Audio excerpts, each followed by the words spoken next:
अपने देखने और सुनने वालों को मेरा और कैनी का सलाम। हम आपको बाप और बेटे रूल कुद्स के नाम में खुशामदीद कहते हैं। आज रोज़ों का दूसरा इतवार है और वैसे भी रोज़ों का दूसरा इतवार जो है, ये पाक कलीसिया ने ख़ास तौर पे इसे यीशु की तब्दीली सूरत के लिए मुख्तस किया हुआ है, ट्रांसफिगरेशन ऑफ जीसस। और आज भी हम उसी का अहवाल जो है वो पढ़ेंगे। और इससे पेशतर कि हम आगे चलें तो मैं आपसे गुज़ारिश करूँगा कि आप अपनी बाइबल ले आइए और फिर मैं आपको आपके हवाले बताऊँगा।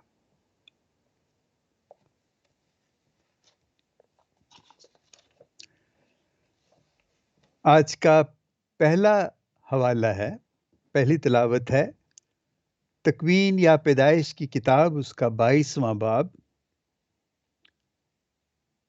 उसकी पहली 2 आयतें यानी पहली और दूसरी, फिर 9वीं आयत, फिर 10वीं से 13वीं आयत तक और फिर 15वीं से 18वीं आयत तक।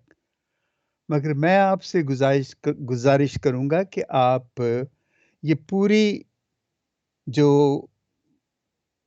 आयतें हैं, पहली से लेकर 18वीं या 19वीं आयत तक या पूरी पढ़ लें, तो इसमें ये कहानी आपको ज़रा और वाज़े तौर पे नज़र आएगी। ज़बूर है 116 और दूसरी तिलावत है रूमियों का ख़त पौलुस रसूल का, उसका 8वां बाब, 31वीं आयत से लेके 34वीं आयत तक। और इंजील जलील है मुक़द्दस मरकस की इंजील, उसका 9वां बाब, दूसरी आयत से लेके 10वीं आयत तक। देखिए, ये हम पढ़ेंगे और आप मेरे साथ शरीक हों से 9वां बाब मरकस का, उसकी दूसरी से 10वीं आयत तक। उसमें यूँ लिखा है,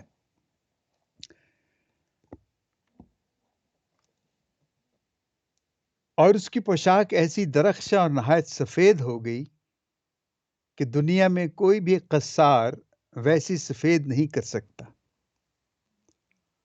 और इलियास मूसा के साथ उन्हें दिखाई दिया और वो यीशु से बातें करते थे। पतरस ने यीशु से मुखातिब होकर कहा कि रब्बी, हमारा यहाँ रहना अच्छा है और हम 3 डेरे बनाएं, एक तेरे लिए और एक मूसा के लिए और एक इलियास के लिए, क्योंकि वो जानता न था कि क्या कहता है, इसलिए कि वो बहुत डर गए थे। तब एक बादल ने उन पर साया कर लिया और उस बादल में से एक आवाज आई कि ये मेरा बेटा है अल महबूब, इसकी सुनो। उन्होंने यकायक नजर दौड़ाकर सिवाय अकेले यीशु के और किसी को अपने साथ न देखा। और जब वो पहाड़ पर से उतरते थे तो उसने उन्हें मना किया कि जब तक इब्ने इंसान मुर्दों में से ना जी उठे, जो कुछ तुमने देखा है किसी से न कहना। और वो उस कलाम को अपने पास अख्फा करके एक दूसरे से बहस करते थे कि मुर्दों में से जी उठने से क्या मुराद है। और उन्होंने उससे सवाल करके कहा कि फक्की कैसे कहते हैं कि इलियास का पहले आना जरूरी है। अंजील जलील के वसीले से हमारी खताएं माफ की जाएं। ऐ मसीह तेरी सिताइश हो। देखिए, हमारा ये रोज़ों के अयाम है, रोज़ों के दिन हैं और आज इतवार का रोज़ है और इतवार के रोज़ हम रोज़ा नहीं रखते। हम रोज़ा नहीं रखते, लेकिन हमारा जो हमारे इस दिन की फ़िज़ा जो है और इसका मूड जो है वो बड़ा संजीदा रहता है।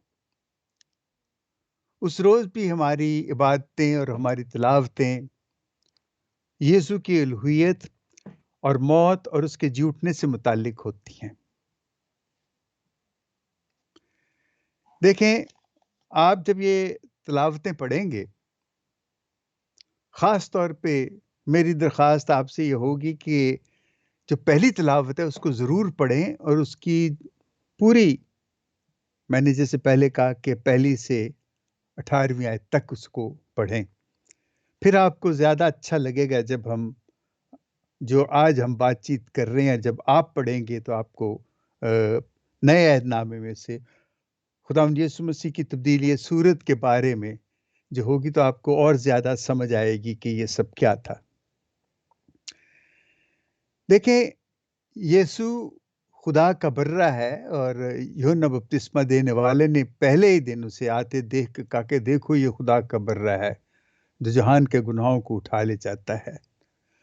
और ये जो बर्रे की इस्तिलाह है, ये जो बर्रे की ये जो लफ्ज़ बर्रा है, ये बहुत पुराना, यानी ये उस वक़्त का है जब इस्राएली जो थे, वो मुल्क मिस्र से निकलते हैं और जिस रोज़ वो निकलते हैं और जिस दिन एक बर्रा ज़िबा किया जाता है और इस्राएलियों के दरवाज़ों पे उनकी चौखट मौत का फ़रिश्ता उनके पास से गुज़र जाए, वो पास ओवर कर जाए और बाकी इस्राएलियों को मिस्रियों को बाकायदा उनकी सज़ा उनके पलौठों की मौत के हवाले से होती है। ये जो है बर्रा, ये बर्रा फिर आगे चल के आज की जो हम तिलावत पढ़ते हैं, उसमें इसहाक इकलौती औलाद है और खुदावंद इब्राहीम से कहता है कि तू अपने बेटे की मेरे लिए कुर्बानी दे और मैं जहाँ तुझे कहूँगा तू वहाँ उसको लेके जा और वहाँ पे उसको मेरे लिए कुर्बान करना। चुनाचे वो इसहाक को साथ लेता है और अपने नौकरों को साथ लेता है और वो चल पड़ता है उस जगह के लिए जहाँ पे खुदा ने उसकी निशानदेही की थी।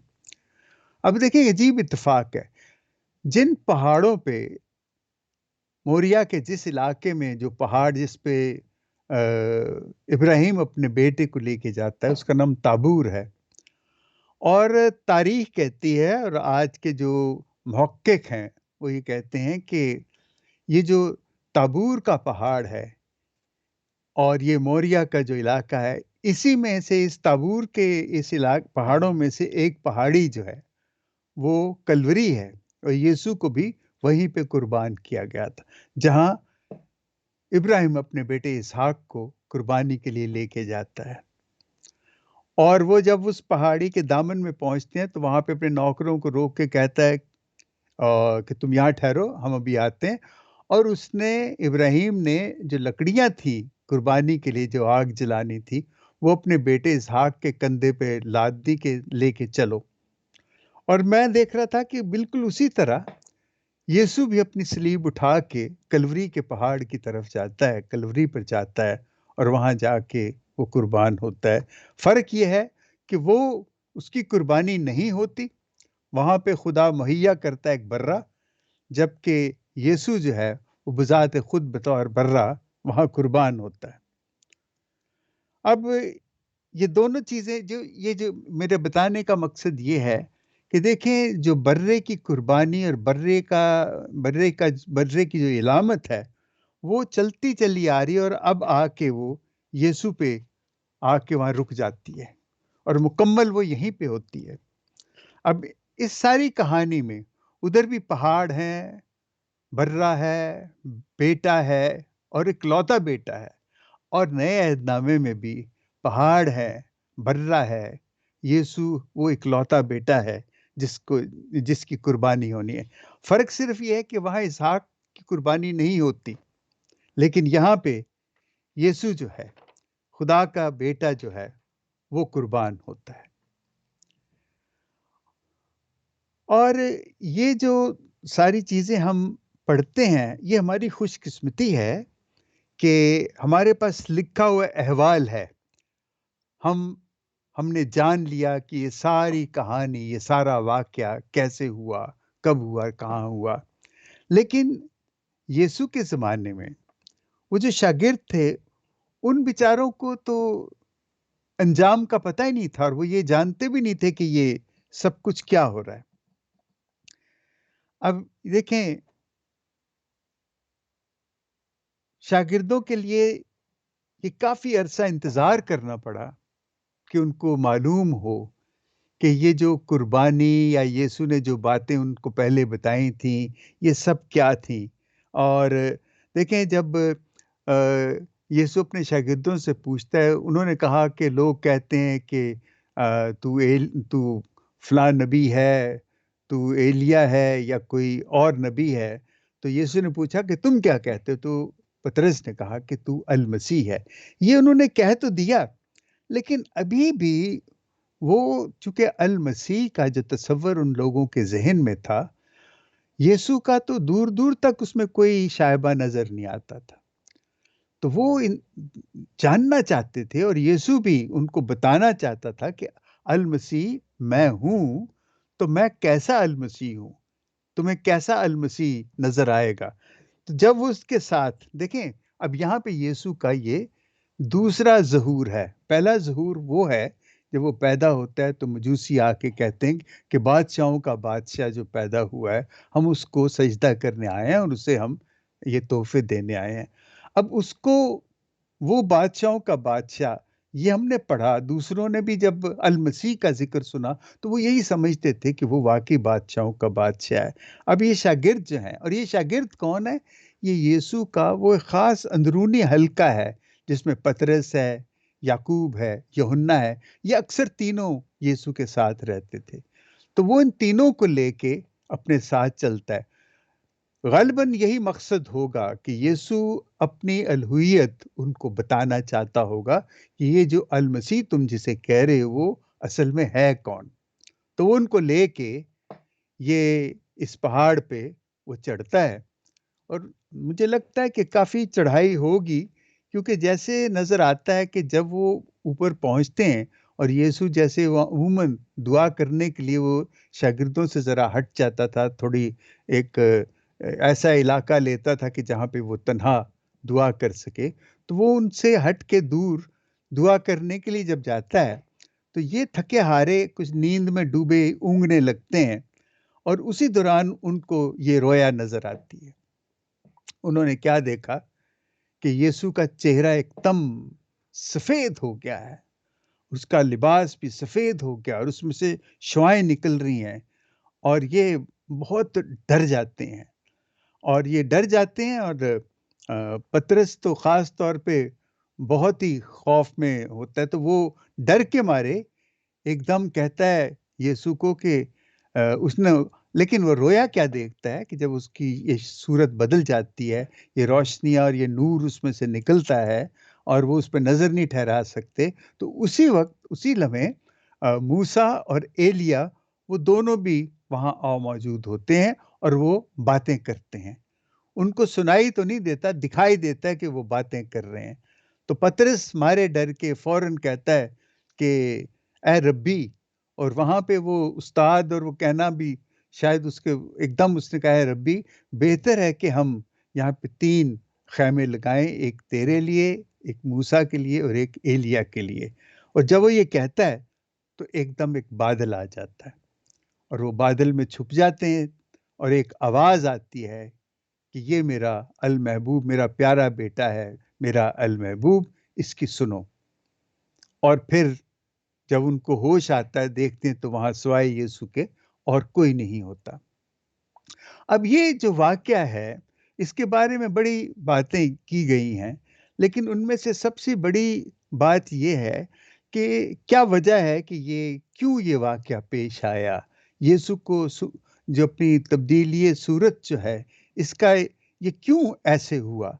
असल में देखें, और फिर ये है कि वहाँ पे मूसा भी मौजूद होता है, एलिय्याह भी मौजूद होता है, और ये तीनों शागिर्द देखते हैं कि वो 3 वहाँ पे वो 3 अशख़ास हैं, 2 नबी हैं, और फिर आसमान से आवाज़ आती। पहली चीज़, ये मुहक्किक कहते हैं कि पहली चीज़ ये है कि यहाँ पे एक बार फिर पता लगता है कि यीशु जो है, वो सिर्फ़ यीशु एक इंसान नहीं है, बल्कि वो एक इलाही यानी उस पूरे तस्लीस का हिस्सा है, क्योंकि वहाँ पे तस्लीस मौजूद है, बाप है, بیٹا ہے، اور وہ جو دھواں یا جو غبار جو نظر آتا ہے وہ روح القدس کا، یہ تینوں وہاں موجود ہیں، اور اس میں پھر یہ خاص کہا جاتا ہے کہ یہ میرا بیٹا ہے المحبوب، اس سے میں خوش ہوں، اس کی سنو، المحبوب اس کی سنو۔ یہ جو بات ہے کہ وہاں پہ تثلیث کا وہ حصہ، اور یسوع اس کا حصہ ہے، یسوع تثلیث کا حصہ ہے، یعنی وہ خدا ہے، اس کی الوہیت کو ظاہر کرنے یا ثابت کرنے کے لیے، ثابت کیا کرنا، وہ ہے نا، تو اس کا یہ اظہار جو ہے، یہ جس طرح ظاہر ہوتی ہے اس کی الوہیت، یہ اس کا ظہور جو ہے، یہ بہت ہی شاگردوں کے لیے ایک تقویت کا باعث بھی تھا لیٹر آن، بعد میں۔ اس وقت تو شاید انہیں سمجھ نہیں آئی، لیکن وہ یہ جان گئے تھے کہ یہی خدا ہے۔ انہوں نے ٹھیک کہا تھا کہ المسیح خدا کا بیٹا، ان کو پتہ لگتا ہے کہ وہاں پہ انہوں نے خود اپنے کانوں سے سنا، اپنی آنکھوں سے دیکھا کہ وہاں پہ کیا ہوا ہے۔ اب وہاں پہ محقق یہ بھی کہتے ہیں کہ یہ کیا مطلب ہے کہ موسیٰ وہاں پہ نظر آیا اور ایلیا وہاں پہ نظر آیا۔ دیکھیں، کہتے ہیں کہ یسوع کے بارے میں تھا نا کہ وہ یہ تمام شریعت منسوخ کرنے آیا، وہ منسوخ کرنے نہیں آیا تھا، وہ مکمل پورا کرنے آیا تھا اس کو، تاکہ وہ پوری طرح نافذ ہو۔ انہوں نے تو آدھی نافذ کی تھی اور اپنے مطلب کی نافذ کی تھی، یسوع پوری نافذ کرتا ہے، محبت کے حوالے سے، قربانی کے حوالے سے۔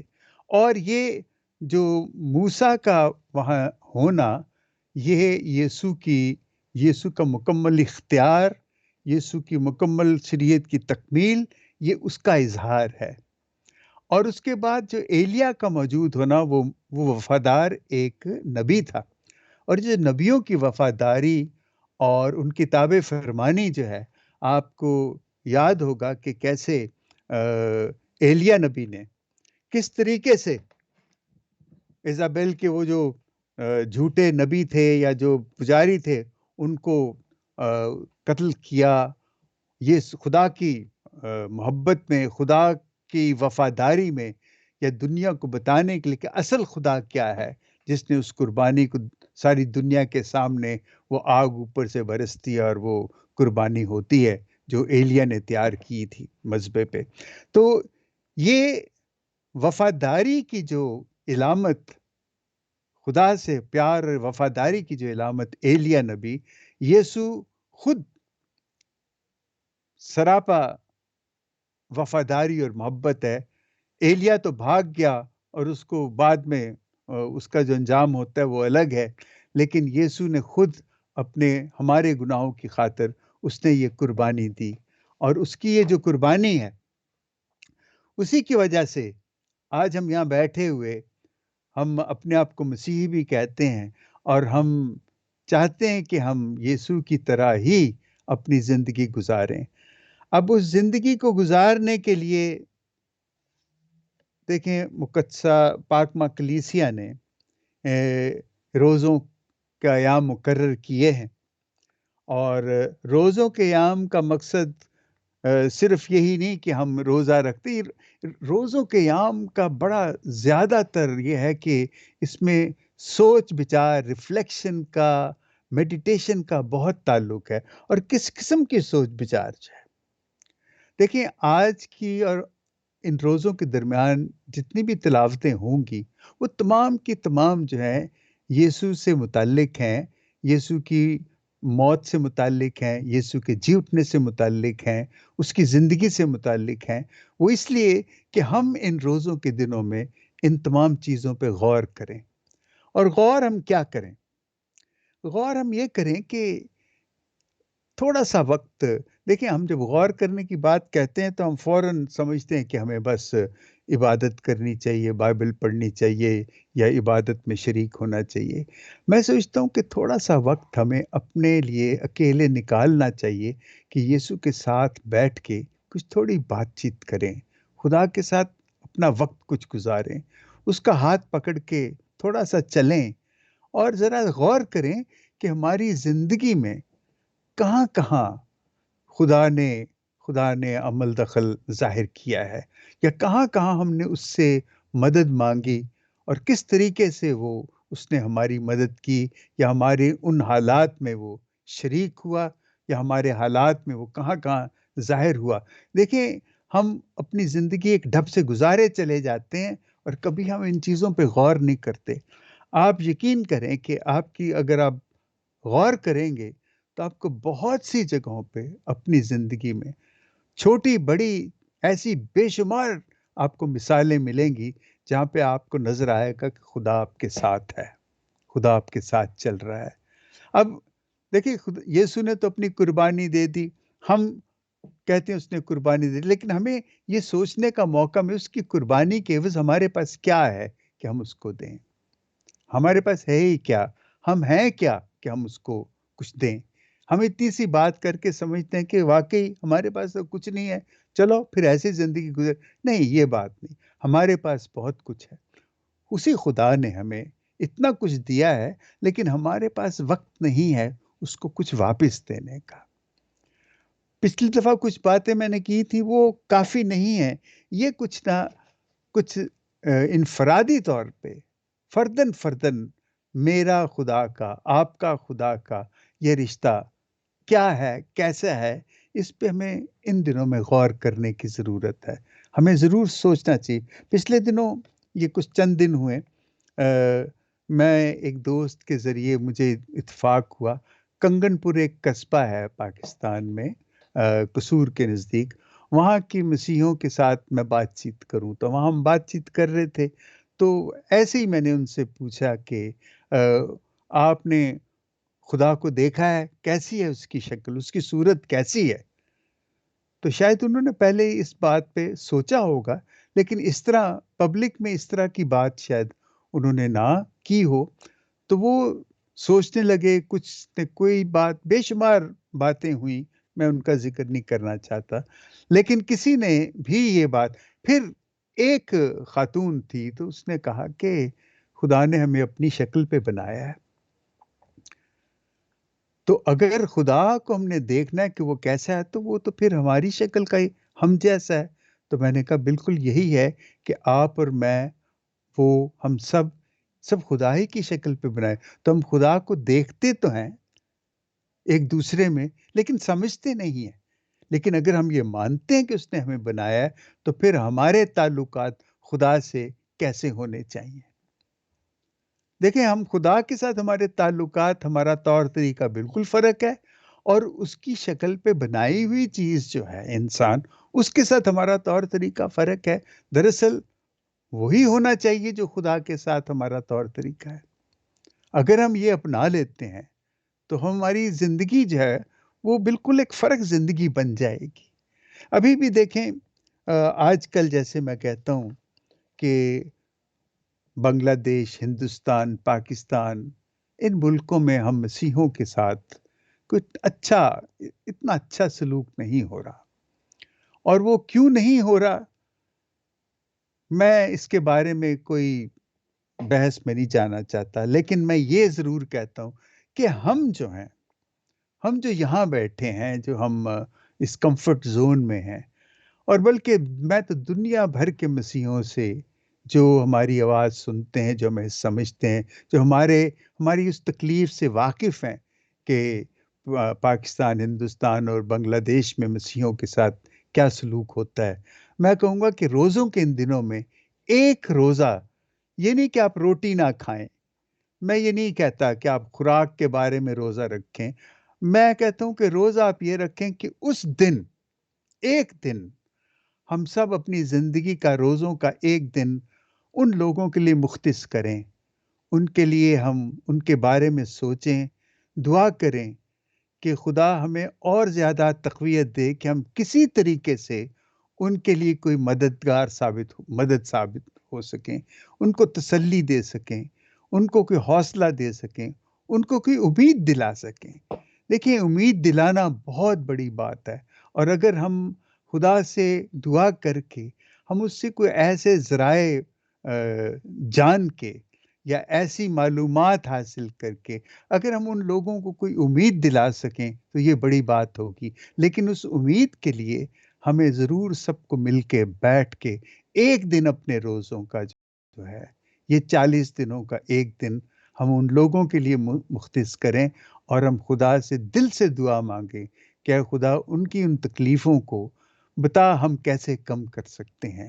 اور میں سمجھتا ہوں کہ اگر ہم بڑے دل سے دعا کریں گے، مجھے یقین ہے کہ ہمیں کوئی نہ کوئی خدا راہ ضرور دکھائے گا جن سے ہم ان لوگوں کو کچھ امید دلا سکیں۔